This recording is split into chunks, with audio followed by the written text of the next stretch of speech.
Bonjour,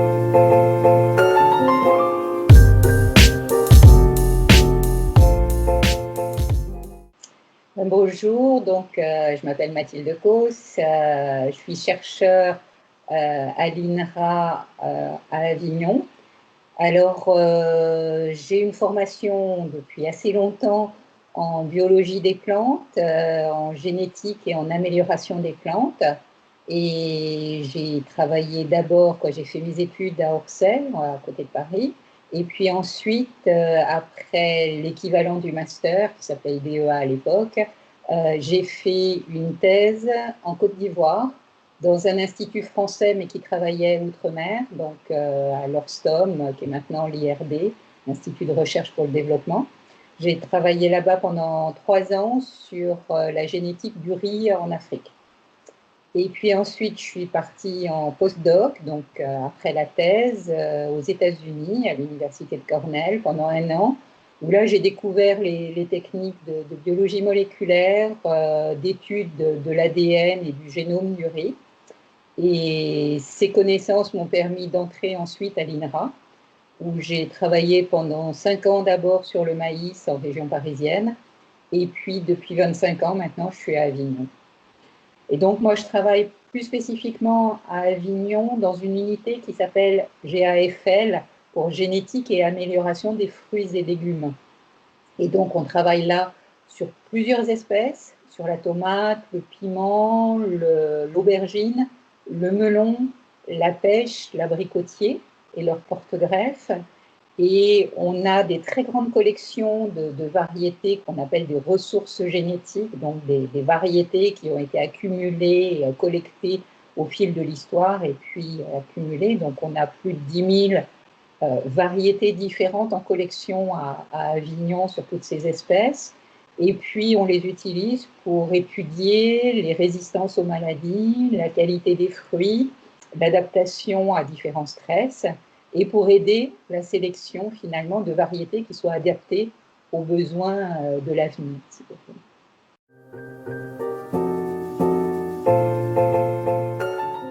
Mon engagement, si vous voulez, dans l'amélioration des plantes a démarré très tôt au cours de mes études, avec une passion pour la nature et pour comprendre comment ça fonctionnait, découvrir de nouveaux aspects des plantes, et puis un intérêt pour la production, l'agriculture, comprendre comment produire des plantes qui puissent nourrir un maximum de personnes et répondre aux questions de la société.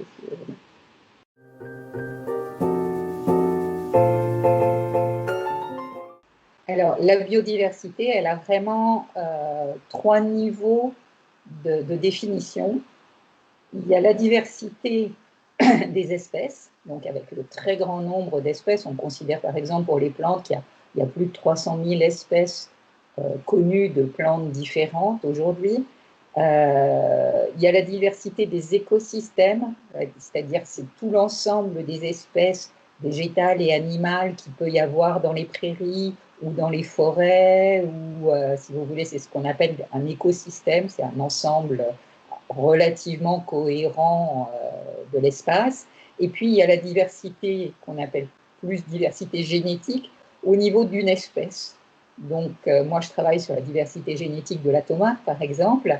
Et là, je vais m'intéresser à la tomate et puis à ces espèces, alors la tomate cultivée, et puis les espèces sauvages qu'on appelle apparentées à la tomate, c'est les cousines qui vivent à l'état sauvage, mais qui peuvent se croiser quand on fait des efforts pour les croiser avec la tomate cultivée. Et donc, on va travailler au niveau de cette diversité génétique, parce que chaque variété de tomate, chaque plante, un petit peu comme chaque humain est différent au niveau de son génome, chaque variété de tomate est différente, donc il y a une diversité génétique de ces tomates, et qu'on essaye d'appréhender en regardant non seulement des traits, des caractères qu'on peut mesurer, la hauteur, la précocité, la taille du fruit, la couleur, ce genre de choses, mais aussi au niveau de l'ADN, qui est le support génétique, si vous voulez, de cette diversité.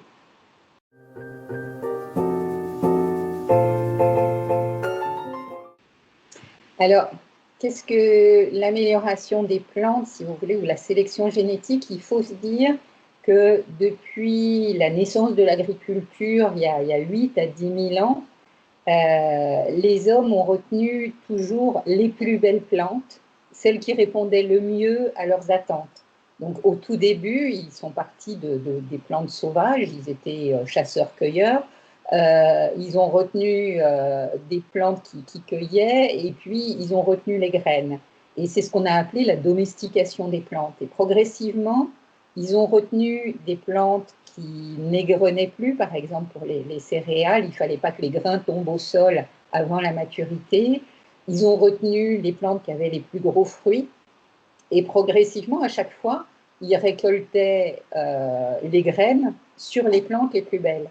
Et ça a été pendant des millénaires, si vous voulez, le progrès et l'amélioration des plantes, qui étaient réalisés par des agriculteurs. Et par des échanges, après, ils s'échangeaient leurs graines, etc. Mais ils gardaient toujours, et en Afrique, par exemple, les agriculteurs continuent de garder les plus beaux épis pour être semés l'année suivante. Et puis, progressivement, au XXe siècle surtout, la sélection, ce qu'on appelle la sélection variétale, donc de nouvelles variétés, s'est professionnalisée. C'est des sociétés dites aussi des sciences qui sont apparues grâce notamment à tout ce qui correspond aux découvertes de l'hérédité des caractères, que les caractères intéressants sont héréditaires et sont héritables, si vous voulez. Et là, c'est tout le travail de la sélection, si vous voulez, d'identifier les traits, les caractères intéressants, faire les croisements, identifier les accessions, les variétés qui vont être intéressantes à croiser, regarder leurs descendants, et puis ensuite fixer au fil de plusieurs générations de production de graines, fixer les caractères intéressants. Et une fois qu'on a obtenu parmi des dizaines de milliers de plantes les plus intéressantes, commercialiser ces variétés.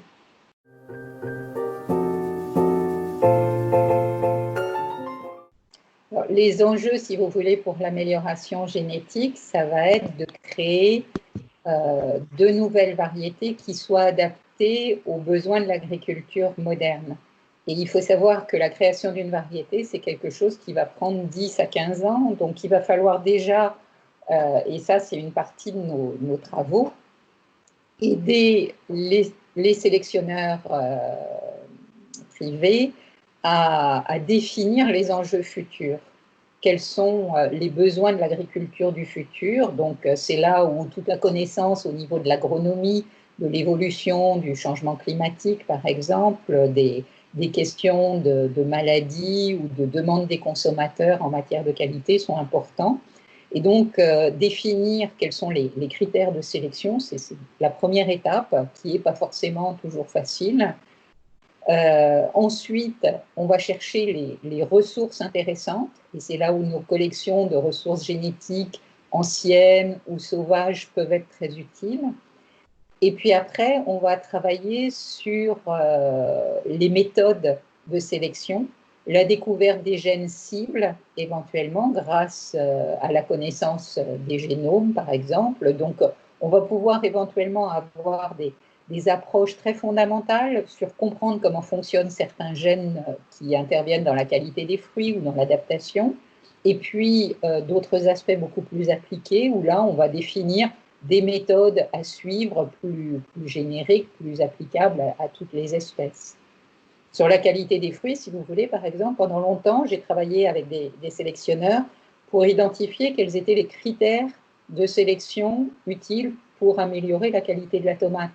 Parce que qu'est-ce que c'est qu'une bonne tomate, une mauvaise tomate? On a montré que, suivant les consommateurs, ils n'avaient pas tous les mêmes attentes, que les saveurs sucrées et acides étaient importantes, mais que la texture était aussi importante, qu'il y avait des arômes dans la tomate. On a identifié un très grand nombre d'arômes. Et puis, comme les sélectionneurs ne peuvent pas goûter toutes leurs tomates, c'est là où nous, on a défini des marqueurs moléculaires chez des variétés qui étaient particulièrement aromatiques, mais souvent de faible rendement. On a identifié les marqueurs moléculaires qui permettaient éventuellement d'améliorer cette qualité gustative. Et aujourd'hui, on va faire un petit peu la même chose sur la réponse et l'adaptation des plantes au changement climatique, à des conditions particulières et notamment à l'augmentation des températures ou bien au stress hydrique pour avoir des variétés qui soient moins consommatrices en eau de façon à réduire la consommation de l'agriculture de cette ressource.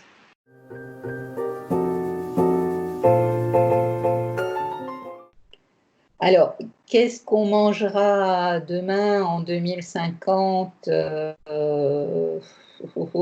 c'est une question large. Je pense globalement la même chose, j'ose espérer, c'est que dans 30 ans, s'il n'y a pas trop de chamboulements au niveau environnemental, au niveau du changement climatique, il y aura peut-être des déplacements de zones de culture, des changements d'un certain nombre de cultures. Suivant les espèces végétales, il y a des espèces qui sont beaucoup plus sensibles aux variations du climat, par exemple, que d'autres. Donc, ce sera, par exemple, peut-être plus difficile si les abeilles continuent de disparaître, d'avoir la pollinisation des fruits et donc d'avoir des variétés de fruits. On sait que les abricotiers, par exemple, sont beaucoup plus fragiles et adaptés à quelques zones de production par rapport au pêcher. Et pourtant, c'est deux espèces méditerranéennes, mais le pêcher peut être cultivé dans des zones beaucoup plus larges. Donc, suivant ces variations, si vous voulez, on aura peut-être des fluctuations. Aujourd'hui, il y a une mouche qui attaque tous les fruits rouges et notamment les cerisiers, Drosophila suzuki. Si on ne trouve pas de résistance à ces pathogènes, elles peuvent se développer et nuire complètement à la production. Et puis, on peut se dire aussi que certaines années, on va avoir des catastrophes, des températures très excessives, on peut avoir de nouvelles maladies. On vient de voir comment le Covid, le coronavirus, a modifié en très très peu de temps d'un seul coup toute la planète. Donc on peut avoir à l'échelle agricole les mêmes types de catastrophes et qui là vont demander des réactions et le temps de la sélection est un temps long. Donc on ne peut pas répondre, là, on nous dit, vous aurez un vaccin peut-être dans un an ou deux. En variété, la création de variétés résistantes, ça va prendre quelques années.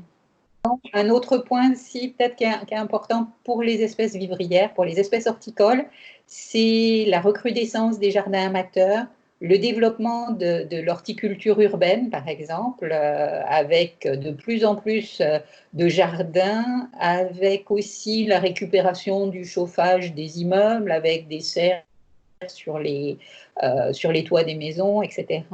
Donc ça peut être aussi quelque chose qui va se développer, je pense, de plus en plus. Ça va être le développement de l'agroécologie, d'ustion locale. Les gens veulent revenir plus vers une consommation localisée. On l'a vu avec la crise, les crises récentes des crises climatiques. Donc, je pense que tout ça va changer nos habitudes alimentaires, mais j'imagine pas qu'en 2050, on ne mangera plus que des insectes et des choses issues des laboratoires, quoi.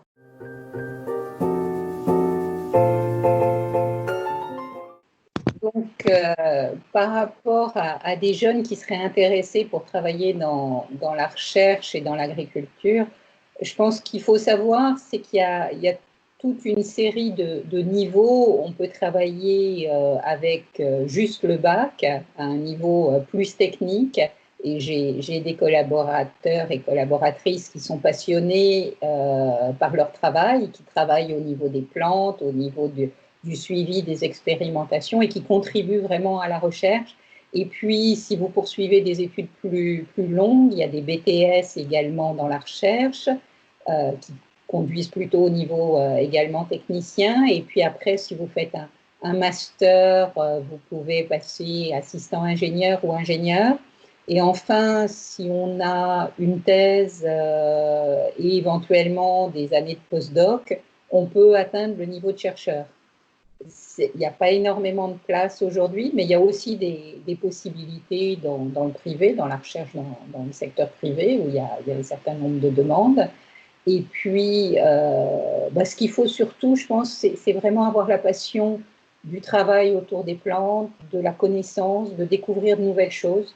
Moi, je travaille encore 30 ans après avoir commencé, toujours en ayant le plaisir d'aller au travail plus qu'un fardeau, bon, même si parfois il y a des choses qu'on aime moins que d'autres, il y a une charge administrative en vieillissant qui devient moins intéressante, mais il y a toujours cette passion de la connaissance, si vous voulez, de la connaissance, et puis de la formation aussi.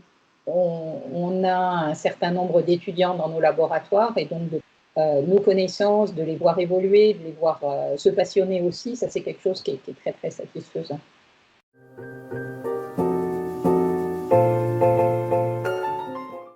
Manger des fruits et légumes, c'est important pour la santé.